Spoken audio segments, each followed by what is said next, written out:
War is a shadow that has followed humanity since the first tribes clashed over territory. It is written into our bones. No matter how advanced we become, no matter how much we claim to have evolved, war remains our oldest and most persistent failure. This is not just a story of battles. This is about the deeper truth, why we keep returning to violence, why peace is so fragile, and whether we are doomed to repeat this cycle forever. Imagine the first war. Two groups of early humans. That same impulse fear. The weapons have changed, but the human heart has not. The ancient Sumerians left us the first recorded war in history, carved into stone. The Greeks turned warfare into an art, writing epics of heroism that glossed over the screams of the dying. The Romans built an empire on conquest, calling it peace. And yet, for all their glory, they fell just as every empire that relied on the sword eventually does. Fast forward 1,000 years, the Crusades' holy wars fought in the name of God, leaving cities burned and millions dead.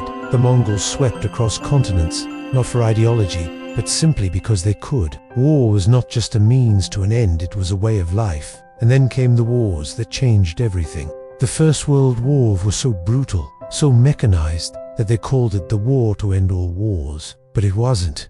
Barely 20 years later, the world was at it again. This time with even deadlier weapons, even greater destruction. The atomic bomb turned war from a contest of armies into a threat to all life on Earth.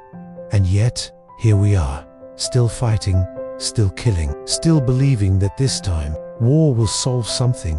But what does war really solve? Look at the ruins of any conflict, the broken cities, the shattered families, the generations traumatized. War creates refugees, orphans, veterans who carry the scars long after the guns fall silent. It fuels hatred that lasts for decades, passed down like an inheritance of pain. Governments tell us war is necessary. They call it defense, they call it justice, they call it freedom. But follow the money, and you'll see another truth. The arms trade is one of the most profitable industries in the world. Wars are fought with weapons sold by nations that profit from the fighting. The machine of war does not care who wins, only that the war continues.